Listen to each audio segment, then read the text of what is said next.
Welcome back to BNC Live. Days after acknowledging the urgent need to pass voting rights legislation in Congress, President Biden is expressing much uncertainty about whether Democrats will be able to actually pass two landmark bills currently stalled in the Senate.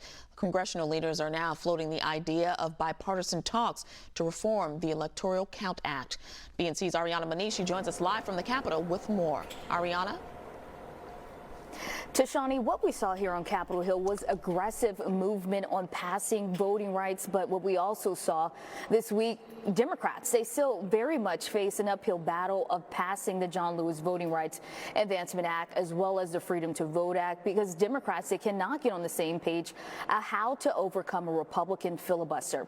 Now, there are potential talks with leaders from both sides of the aisle of possibly reforming the Electoral Count Act. Now, this is the 1887 law that determines the process for Congress to certify the presidential election. Issues with this law were exacerbated during the 2020 election, including the ability of Congress to challenge state electoral votes and the role of the vice president. We saw this become a major lead up to the deadly insurrection on the Capitol. Now, Senate Minority Leader Mitch McConnell, who is a strong opponent of current election laws, he has recently floated the possibility of bipartisan action to reform the Electoral Count Act.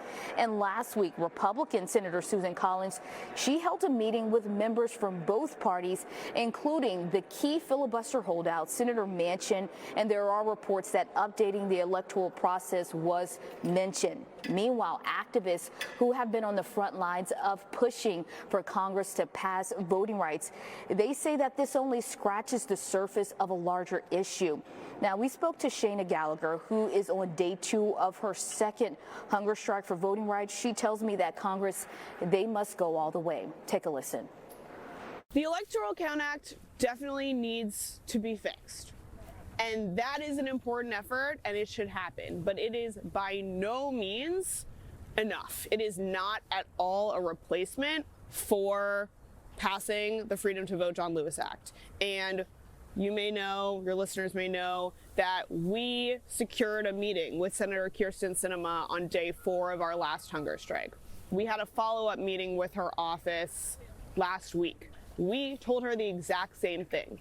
That's great, you should do that, but it is not enough, because it's not going to address dark money, it's not going to address partisan gerrymandering, and it's not going to address the egregious assaults on our freedom to vote.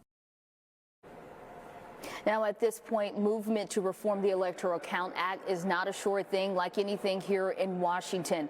Looking ahead to next week, we know Senate Majority Leader Chuck Schumer, he has moved a possible vote on voting reform legislation. He has moved it from Martin Luther King Jr. Day to Tuesday. This moves past his self-imposed deadline that he has set to hold a vote to change the Senate rule to overcome a Republican filibuster.